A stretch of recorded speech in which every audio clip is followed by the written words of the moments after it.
Shana, Africa, say it louder. Say it, Shana. Salam alaikum, assalam alaikum, salam alaikum, assalam alaikum, salam alaikum, assalam alaikum, salam alaikum, assalam alaikum. United we stand, divided we fall. All we need is freedom. All we need is love. Free Africans free. Free Africans free. Be free, be free, free from slavery. Free, be free, be free, free from slavery. Free, free yourself from mental slavery. Free, free yourself from mental slavery. Free, free yourself from mental slavery. Free, be free, be free, free from slavery. Be free, be free, free from slavery. Yeah. We're here to speak the word. We're here to stop the war. We're here to speak the word. We're here to stop the war. We're here to speak the word. We're here to stop the war. Salam alaikum, assalam alaikum, salam alaikum, assalam alaikum, salam alaikum, assalam alaikum, salam alaikum, assalam alaikum.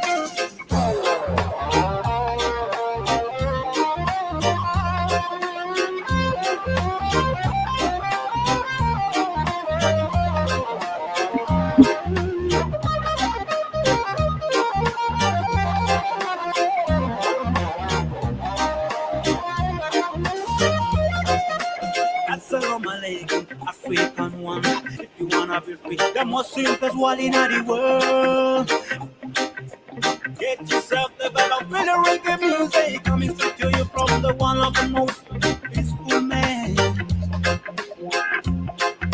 So many lying down on the streets, whatever them we are dancing at the ends.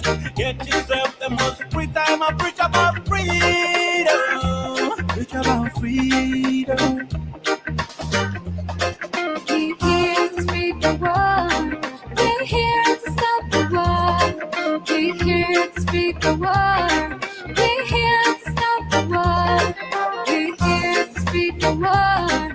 We're here to stop the war. Take a look on the street as a lesson, youth. Stop violence as a lesson. You have to listen and be a man. The music we are doing is not a music for fun. We are preaching, hear it loud and clear. Hey, night and day, no slipping it out. Better preach, let the people hear. Better preach, let the blind feel. The sound of freedom and love. The sound of freedom and love. The sound of freedom and love. The sound. African one love. In the production. Ethiopia. Salam alaikum. Morocco. Salam alaikum. Libya. Salam alaikum. Tunisia. Salam alaikum. Nigeria. Salam alaikum. Niger. Salam alaikum. South Sudan. Salam alaikum. Sudan. Salam alaikum. South Africa. Salam alaikum. African one. Salam alaikum. African one. Salam alaikum. Let's unite and be free. Salam alaikum. United we stand. Salam divided we fall. Assalamu alaikum. Salam alaikum. Assalamu alaikum. Assalamu alaikum. Good morning. Good morning. It is, I believe, right now it is 10:04 a.m. in the nation capital, Juba, South Sudan.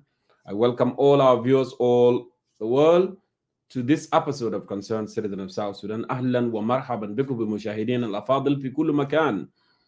Please go ahead, share our live broadcast here on Facebook, on YouTube.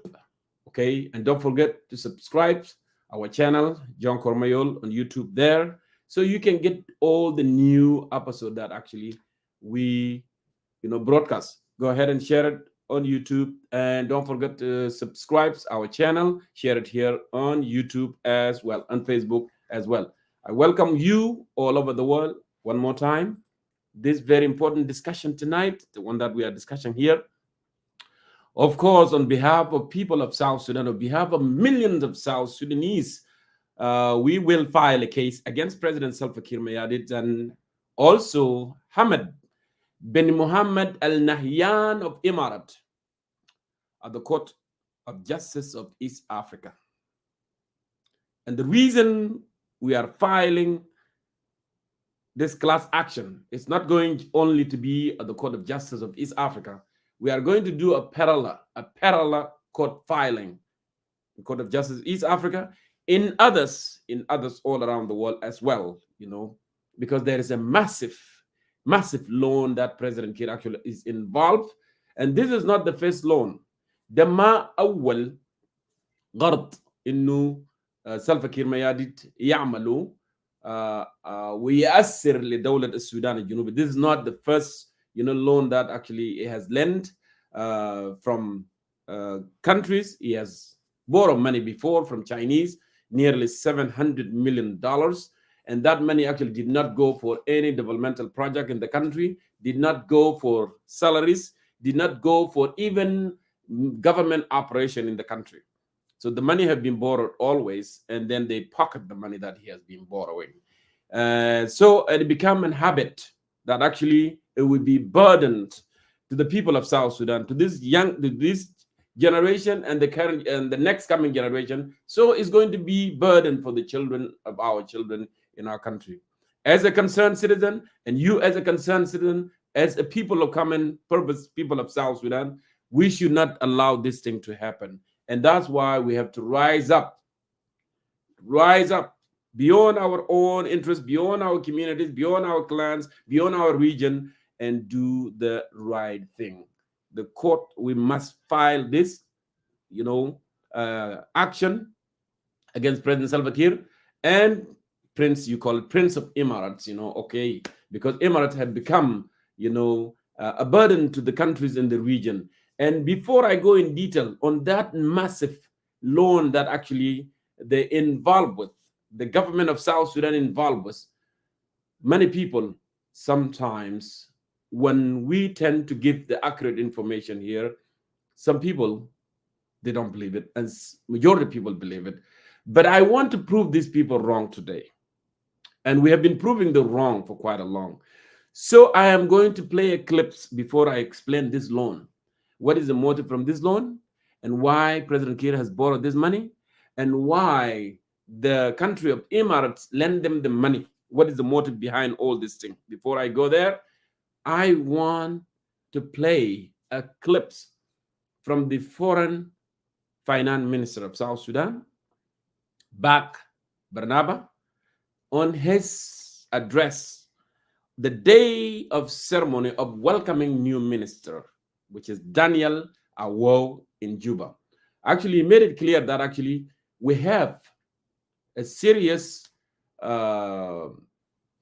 lending. We borrow money from various countries, various companies, in order for us to pay the salaries, in order for us to do to meet the government operation in the country.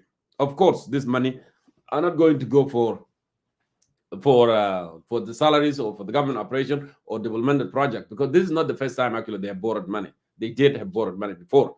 And the notion that actually President Kiir has fired the former minister of finance, this is becoming a habit. When he is getting squeezed or when he caught in the middle, it will fire and hire a new one. So the people of South Sudan will say, okay, the new minister actually will fix it. But that's kind of a scapegoat that he has been using, because he's been using political deception for quite some time. So Mr. Adam Smith of South Sudan, we call him Adam Smith because the guy worked in a Scottish bank and he knows how the numbers work in economic work.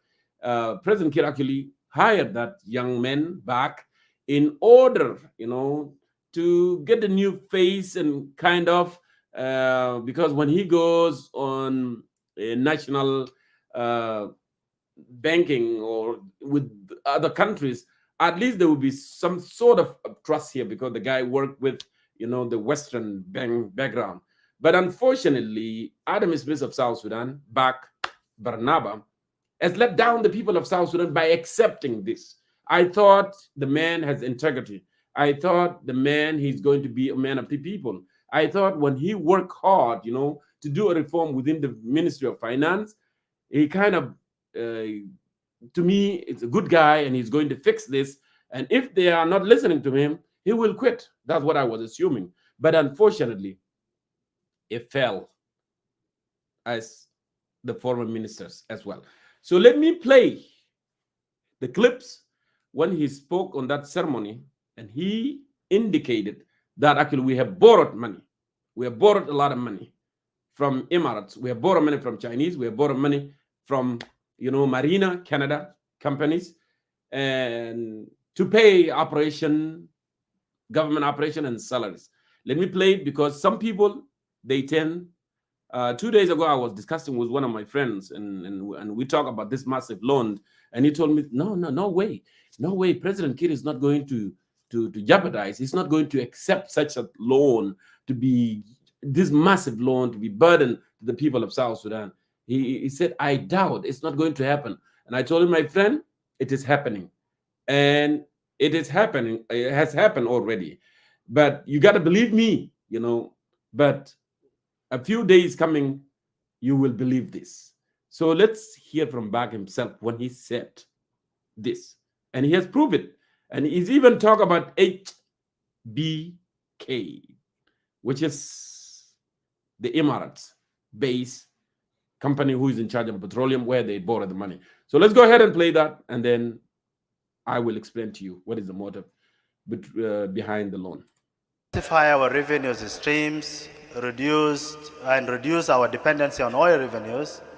We need to make significant strides to diversify our revenue streams, reduce our dependency on oil revenues.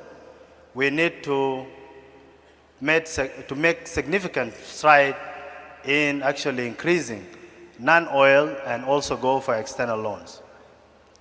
We have successfully negotiated our way with several companies and financial institutions all over the globe.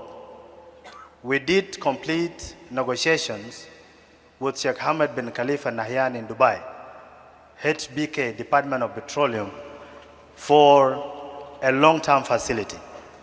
We also negotiated with China African Corporation. We negotiated with Green Bank. We negotiated with Marina in Canada and so many other institutions, just to have long-term facilities that will enable us to pay salaries and pay government operations. I'm so much hopeful that some of the transactions will reach our country very soon, as we have completed most of them. These achievements, alongside ongoing investment opportunities also with the Bahrain companies in livestock, in fisheries, in agriculture, in gold mining, and medical services, that I wish you continue with my colleagues who we have started this journey together with. The journey we have embarked upon was not without challenges, Comrade Daniel Awo, but the unwavering support of our leadership and the dedication of our team at the ministry, we managed to reach here. And I want you to sustain it.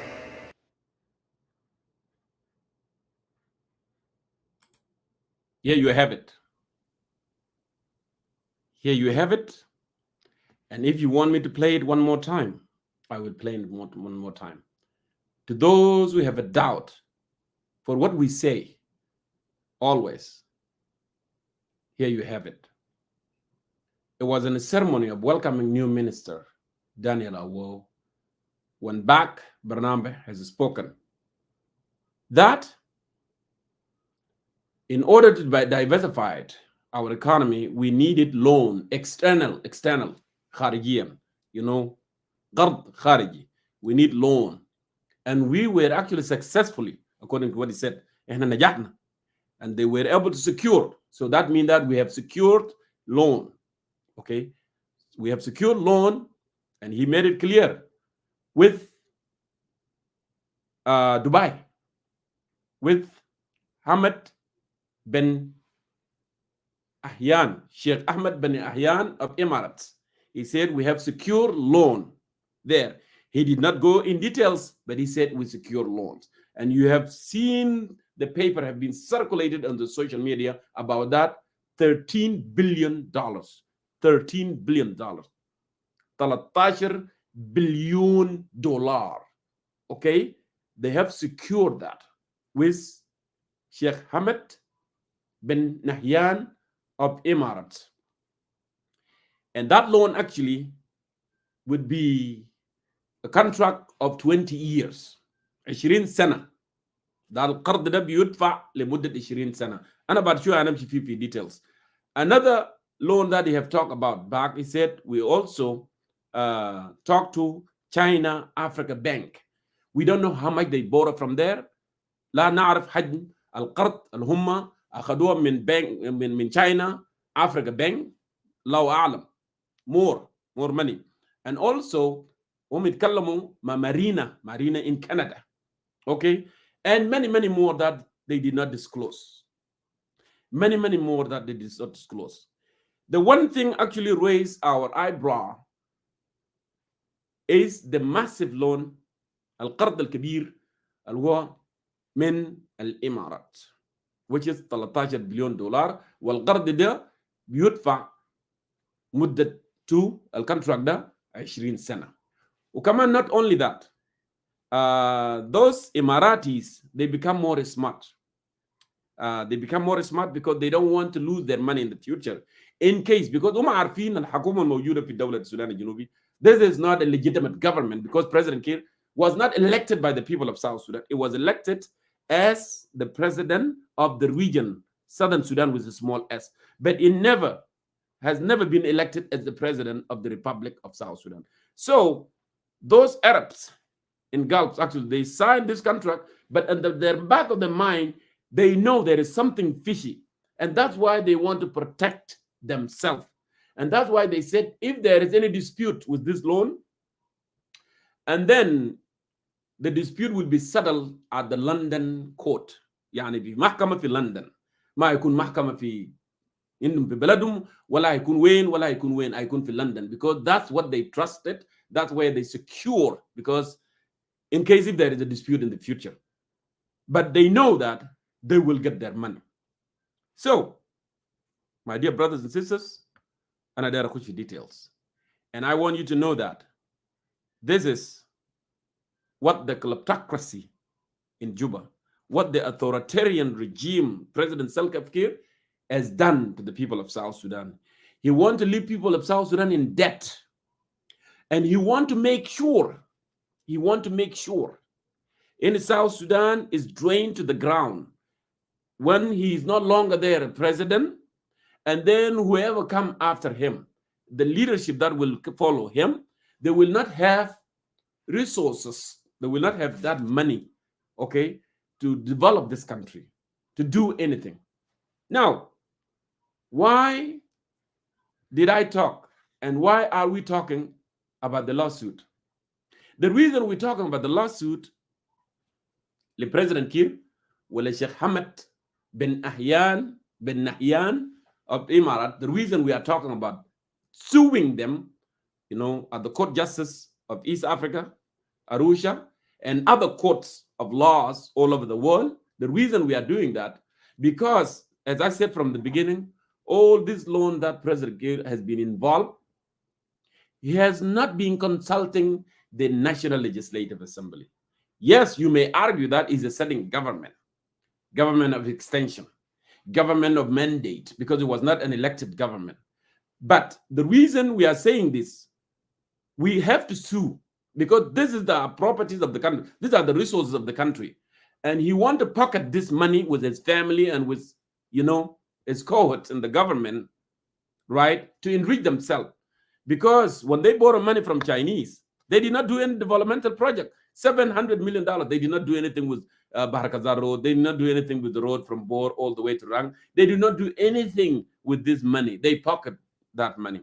Also, when Agagashvili talked about the former Minister of Finance, when he said that the oil had been sold until the year of 2027, they received the money, but they did not do anything with the money. They did not even pay the salaries. Now we are 9 months behind. Most of the institutions, even including the army, they are all behind. They are not paying. So understand that. You need to understand that they are borrowing money, they are pocketing the money. They are borrowing with them, they are building themselves. They are putting in their bank's account in South Africa, in Malaysia, in Dubai, in all these countries. This is what they are doing exactly. They want to make sure, President Kiir want to make sure South Sudan left with nothing, left with empty for this generation, for the coming generation. And that's why we as a citizen who are concerned about their country, then we must file against President Kiir and those who have signed with him. So now, as I said, this $13 billion, there is a motive behind this loan. And the motive behind this loan, I want to go in details so you can understand this. In the region, in East Africa, in North Africa, the Sudanese political turmoil that is happening.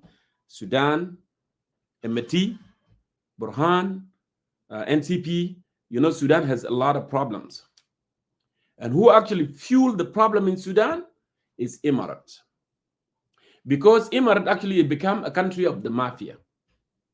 It became a country of the mafia, actually. All the deals are done in Dubai. Bad, good, all the deals are done in Dubai, right? So Emirates want to exploit the resources of Sudan. And Sudan up to date, many people may not know. South Africa used to be #1 in gold, but now Sudan is #1 in gold mine.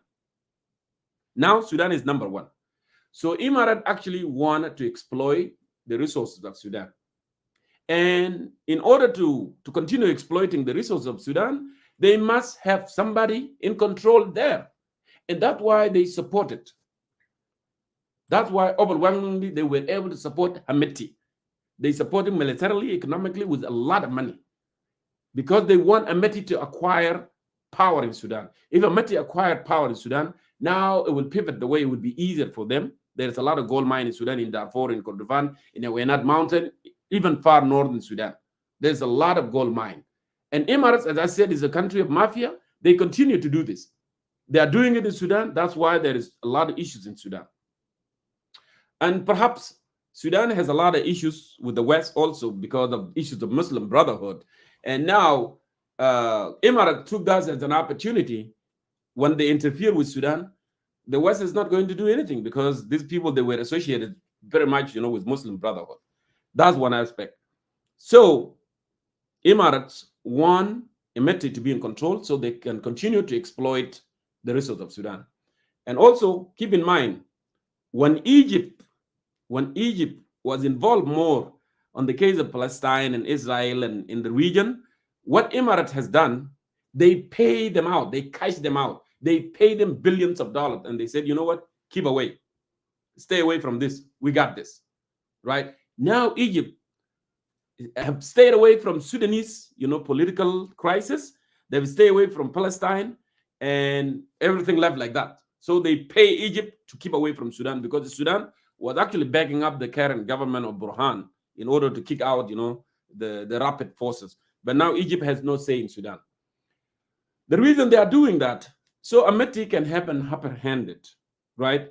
But unfortunately, right now, it's not working for Hamad because Iran has stepped in and he started helping Sudanese, with those drones and, whatsoever. And the war continued to intensify. Now Hamad is still looking for the power. He's still looking for, for funding and money and to sustain and to be able, to catch more cities and regions and, in Sudan. So what Emirates is doing here, and that's why I was, telling you what they have in their mind is to empower Hamad. Now Egypt have been kept away, and now Iran is coming from nowhere supporting this, Sudan, and Hamad in a position that it need more support. Now what they have to do, because South Sudan is desperate here, they needed money. And the oil has been shut down as a result of the war that's going on in Sudan. The pipeline is not working the way it used to be working. So now Emirates, they are looking for the soft target. And the soft target here is the Republic of South Sudan. Because what we have in South Sudan, we have a very weak leaders. We have people who want just to fill their bellies, like hyenas, because hyenas anyway, they never, their bellies never filled, And now they see that this is a soft target. Since we have a soft target in this area, we can have an opportunity, to influence them. And by influencing them, now they will be able, to support the Rapid Forces, which is Hemeti. This is a strategic plan of Emirates.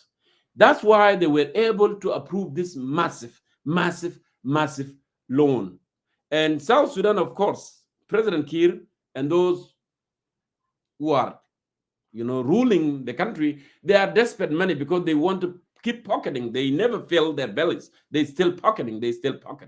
And that's why it was easy target. It was a soft target for them to sign this massive. So later, when they receive money, they will be able to remote control them.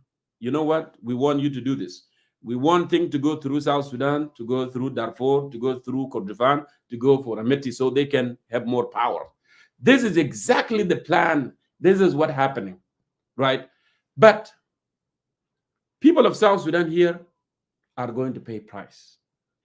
We are going to pay price because these sources, these resources that are actually supposed to be for generation to come, for this current generation and generation to come, Kiir is selling it for his own interests. And that's going to ruin, our economic for very, very long time. Because you see that the contract is 20 years. And South Sudan must produce 3 million barrels a month. 3 million barrels a month to pay. And let me tell you one thing, also another thing here.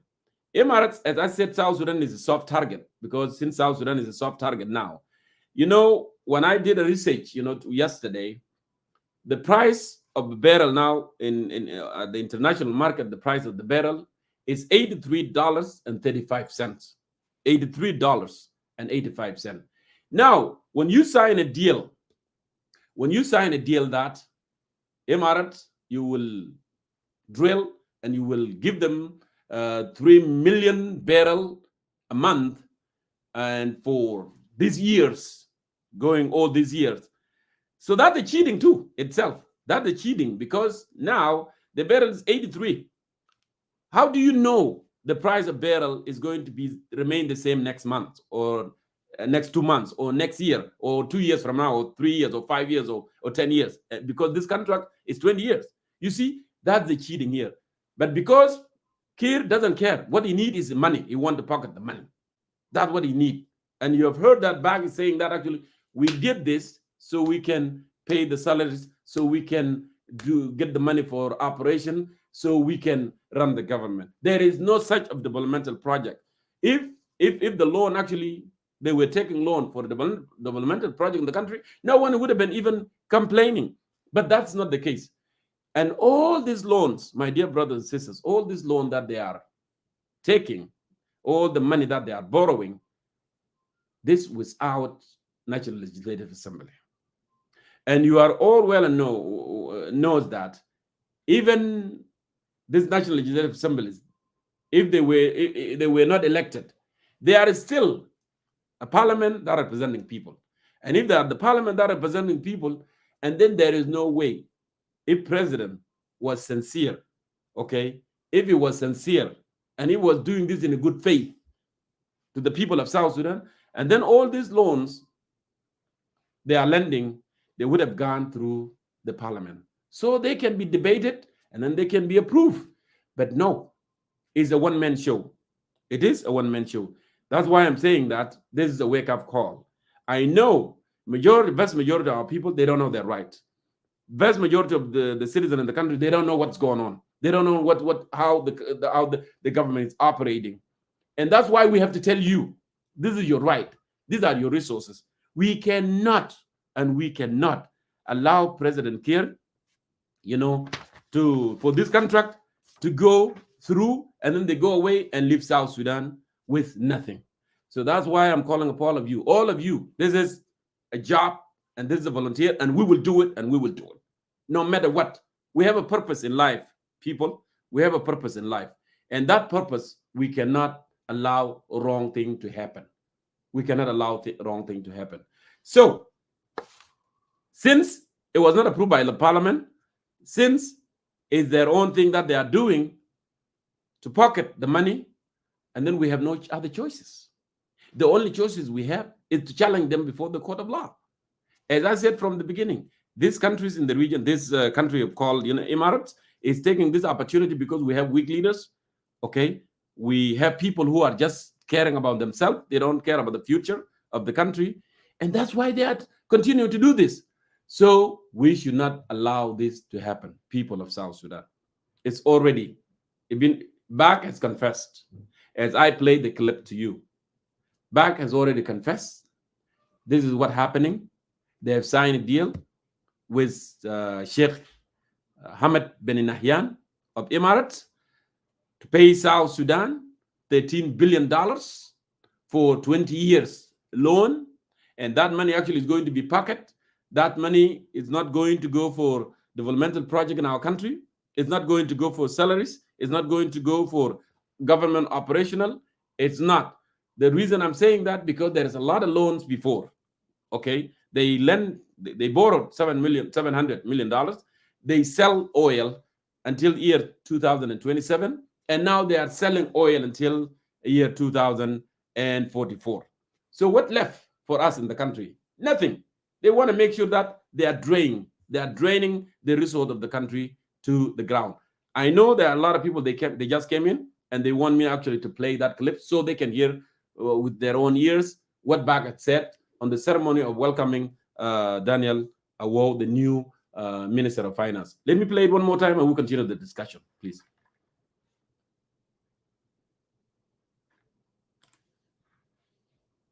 To diversify our revenue streams, reduce our dependency on oil revenues, we need to make significant stride in actually increasing non-oil and also go for external loans. You know, we have successfully negotiated our way with several companies and financial institutions all over the globe. We did complete negotiations with Sheikh Hamad bin Khalifa Nahyan in Dubai, HBK, Department of Petroleum, for a long-term facility. We also negotiated with China African Corporation. We negotiated with Green Bank. We negotiated with Marina in Canada and so many other institutions, just to have long-term facilities that will enable us to pay salaries and pay government operations. I'm so much hopeful that some of the transactions will reach our country very soon, as we have completed most of them. These achievements, alongside ongoing investment opportunities also with the Bahrain companies in livestock, in fisheries, in agriculture, in gold mining, and medical services, that I wish you continue with my colleagues who we have started this journey together with. The journey we have embarked upon was not without challenges, Comrade Daniel Awo, but the unwavering support of our leadership and the dedication of our team at the ministry, we managed to reach here. And I want you to sustain it. You have it. I want you to sustain it. All the loan that Bag have signed, particularly this loan with HBK of Dubai, which is Sheikh Hamad bin Nahyan, okay, and him, Bag Barnaba, was the signature of this. I want you to sustain them. Of course, he's going to sustain them. And there is something trick when I talk about Adam Smith of South Sudan. When I said that, Bag was depicted as Adam Smith of South Sudan because he knows about economy. He worked in a Scottish bank, right? But actually, he was tricked too, because he came because he's a little cleaner. He's cleaner, from where he coming from, his background. But people work in the office of the president are not clean anymore anyway, because he worked there first in the office of the president. So there is no reason for me that to call him he was a cleaner. And now he came and worked there, but soon he signed all these contracts, and now the money are coming. And because also he was raising an issue that he wanted to do a reform within the Minister of Finance, that triggered a lot of problem between him and Bolmel and others within the J1 there. So now J1 decided to remove him so they can bring a great puppet, the black Chinese guy, Daniel Awo. So when that black Chinese guy come in, is a cash out. When J1 say that we need $70 billion, we need $50 million, we need this, because we have already borrowed money. Bag have signed, and the money is coming in. Money are coming in. As Bag said, very soon we will be receiving. Money are coming in, because Bag actually was not aware he's going to go get fired because he has achieved this and this and that and that. And now Awo will distribute this money to where they've been going to. They will continue with this money laundering. And National Legislative Assembly, the parliament in the country is not aware. And that's why a lot of people, even when I talk to them in Juba, they are shocked. They said, no, Jonkor, you are wrong. President Kiir cannot do this. There is no way, he can accept this massive loan for 20 years. And what is going to happen to children who are not born? Because a kid that born today, a child that's born today, is still going to have loan. It still have to pay. It's like, your father taking huge loan. It's borrowing a lot of money. And actually, you don't have a house. He did not build a house for you. You guys live in Rakuba or just whatever, and your father borrow a lot, borrow cows, borrow whatever. And now you have to pay that. So when you grow up or when you are born, now you have nothing. You don't have job. You know that there is no job in the country. They don't even create job. They don't even want to diversify the economy to farm so we can have food efficient. We can have food locally. They don't want to do that. They are depending on Uganda and Kenya, right? Imagine that child, his father borrow a lot of money, a lot of cows, whatever you call it. And now there are 3 or 4 children and they are growing up and there is no job. There is nothing for his hospital. There is nothing. There is no school, nothing. What is going to happen? This is exactly what I'm telling you. There is no job for you. Okay. There is no infrastructure. There is no school. There is no hospital. There is nothing. He borrowed that money, that greedy father. Okay. Greedy father. He borrowed that money. He put the money in the pocket. He said, I don't care. Whatever happened later, you deal with it. I don't care. Would you accept that? If you were even 9 years old, you will raise your voice to your father and say, no, Baba, don't do this because we are going to suffer. But because Kiir, he doesn't care. He has no embarrassment. And you know what I'm talking about. He has no embarrassment. He doesn't care. He doesn't care. Ya Jama, you guys need to get this. People used to call us, we are just a chimwal. People are crazy. People are just making noise on social media. We care. We care. And that because we care, that's why we talk about this. That's why we keep talking about this. You need to wake up. You need to wake up. You need to wake up. You cannot just be reluctant and say, oh, it's going to be okay. The other day when we talk about the economy, when, Sas Dengatem wrote an article about the economy and what happening in the country. Somebody came and said, he wrote a comment and said, please leave it alone. Leave the economy alone. The economy will restore itself automatically. I was so disgusted with that comment. He said the economy will restore itself automatically. And I wrote a comment. I said, seriously? Economy will restore itself automatically? So are you telling me you can go to bed now hungry and then automatically your belly will be filled? Is that what you're saying? No. We have to work on it. We have to work fixing it. Right? We have to work fixing it. Ya Jama, kullu zolin purpose in life. Okay? It's not just, masala, matter of just sitting here and talking and making noise. No. I believe that I have purpose and I believe that I have obligation. Okay? And that's why I am doing this. Some people even, they will ask a question. This guy, Does he have money? Does he have a job? Does he have a family? Yes, I do. But I care about others too. And I care about the country too. That's why, I talk. And that's why my colleagues, they talk.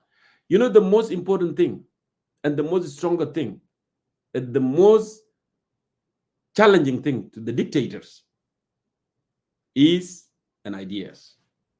And that's why they resist. And that's why in Juba, if you go to a tea place and you try to talk about policy and you try to talk about politics and you try to talk about the way things are going in the country, you'll be arrested. Because they know ideas are the most important. When people are allowed to express, the dictators know this, and then people will learn through ideas. So ideas are very powerful. Ideas are very powerful. And that's why they tend to resist. Because now, if people with great mind, people with an ideas, if they start talking and educating, like what I do, civic education to the citizen, and then citizen, we realize that somebody doesn't know anything, doesn't have a clue. We realize that, you know what? Oh, it's right. This is my right, and we must rise up, beyond our interests, because this is what citizen can do. Because our country, we do not have leader. Actually, we have a manipulator. We have manipulators. Okay, people who are manipulating, citizen. Those who we have on the system, because as I said in my last episode, leader create leaders. But someone who is manipulated is not going to intend to create leaders, to aspire people to become leaders, because he's worried about his kursi, always his seat. Because if these people are become now leaders, if you train to become leaders, he is worried that they will or they will take him from that presidency. But presidency, you don't stay in presidency for life, forever. Even in your own life is not guaranteed. You will die. And that's why we tend to train people, to train your children. A teacher can teach you. So you can be a teacher tomorrow or others. But President Kiir is the man that care about himself. They are the people that don't want others to grow. They don't want citizens to grow. They don't want that. And that's why I want you to know, if people behave such a way, and then they are undermining the future. They are undermining the country. They are undermining the generation in the country. And that's why people like us, we have to talk. People who have courage, despite the fact that people are saying that, that they're just making noise and they are doing this, because the culture that we have right now in South Sudan, if you are in a position and if you are not stealing, and then you will be treated like you are stupid, you don't know nothing. But actually, those who are doing that, they are idiots, as Greek, describe them. Because idiots, they don't care. They don't care about the future. They don't care about tomorrow. They care about today, what they can get. They want to get anything. They don't even believe that actually this country, there is good in the future. The future is better than, the present.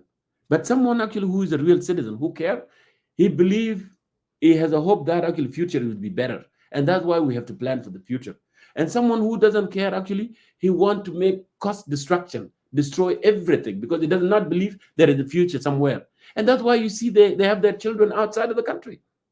They take their kids outside. They don't see a future in South Sudan. They don't build their houses there. They go and buy villas in Kenya, in South Africa, in Dubai, in Uganda. That's where they go to, because they don't see that there is a future here. But we believe there is a future, because this is where millions of people of South Sudan who have struggled for years and years, to get this independent. So my brothers, we are not just wasting time. As many people think it is a waste of time. It's not a waste of time to me, actually. I am doing actually, wonderful. And what I'm doing is a civic duty that a citizen can do. So with that, that's why we are calling upon you to support this lawsuit action. And that's the only thing we can do now. We cannot go and carry a gun and say, go and we're going to shoot. No, we are not going to be violent, because violence will make our people go to refuge again, run away, and violence will cause more destruction in our country. What we can do, there is good people of good faith. And we believe, the court of justice will do something on this to stop this massive, loan that actually going to be burden to our people, to our country. That's what I'm calling you. You need to put your effort behind this lawsuit. That's what we can do at this point, because President Kiir has shown no responsibility. He is a manipulator. This is true. We have to speak the truth. And we have to speak the truth. They fear the ideas. And that's why now in Juba, people cannot talk. And that's why there is no political seminar. There is no political discussion in University of Juba, in University of Upper Nile, University of Bahar Kazal. You don't see this even within the Juba. No gathering, no freedom of assembling, no all these things. And human right is universal. You know, yesterday, there was a kidnapping. You know, there was a kidnapping in Yambio, in Western Equatoria. Who is doing that? It's this government. He wants to silence people. And that's why the bishop talked about that and appealed to President Kiir directly. Because, of course, he's CNC. He's a commander-in-chief. He's the one that, behind all these things, to scare people. What they are doing, actually, they are using a scaring tactic. Kidnap, kill, jail them, do this, torture them, and then people will be in chaos, and they will have fate. And that's why people don't speak. That's why no one can come out and talk and challenge, because everybody's worried about their own life. My dear brothers and sisters, this is your country. And if we lose this country, we are not going to get it. I already told you what is the motive behind this. Emirates knows South Sudan is a soft target now, and that's why they are targeting it. They already silenced Egypt. They have already, silenced Sudan. They have already silenced a lot of people because they have money. They bribe. Emirates, they bribe. They do bribe. They do bribe whoever talk. They do bribe the countries. They bribe Egypt to keep Egypt away from issues of Sudan. And now they are involved more because they want to bring Hamad to be in charge. That's why they are using the soft target South Sudan. Through South Sudan will be able, to supply Hamad so Hamad can acquire power in Sudan. And then Emirates will continue, as I indicated from the beginning, is a country of mafia. They will continue to exploit the resources in Sudan. And now, President Kiir is borrowing money without knowledge of National Legislative Assembly, without knowledge of citizens of South Sudan. This thing cannot go free. We cannot allow this. And that's why we are filing case. We are filing case on the Court of Justice of East Africa, on other courts as well. I think that's the purpose. That's the purpose I came on today on live, because you need to support that. This is a class action, and this is the call for the citizen to ride behind this. There is nothing here you can say, oh, well, this is not true. This is the fake news. And now you hear it on your own ears from back, and the paper is circulated. They did, and back admitted. And this is our country, and we cannot let such a thing to take place. I really, really appreciate you for coming in and watching this. I want you to share this live episode. Share it in big numbers. Share it in big numbers. Send it on the email. Send it on WhatsApp. Send it in text message. Send it to even somebody there, with the telephone, send it everywhere. And subscribe our channel on the YouTube. I know those Emiratis, they will do something. They will bribe YouTube. They will do whatever, to silence, our voice. But we cannot be silent. We will keep continuing. We will continue. This is our country. This is the country that, we lost 2.5 million. Okay, 2.5 million that we lost for this country is not just for one man to come and enrich himself, to come and cause more destruction. No, it's not going to happen, and we will not allow it to happen. We will keep this, and we will file, a class action lawsuit against President Salva Kiir and also against Sheikh Hamad bin Nahyan of Emirates. Thank you so much for watching, and see you again in the next episode of Concerned Citizen of South Sudan. Bye-bye for now.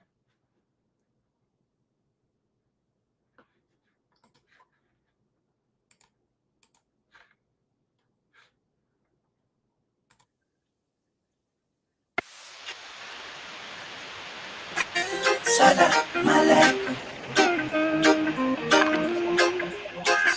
Salam alaikum.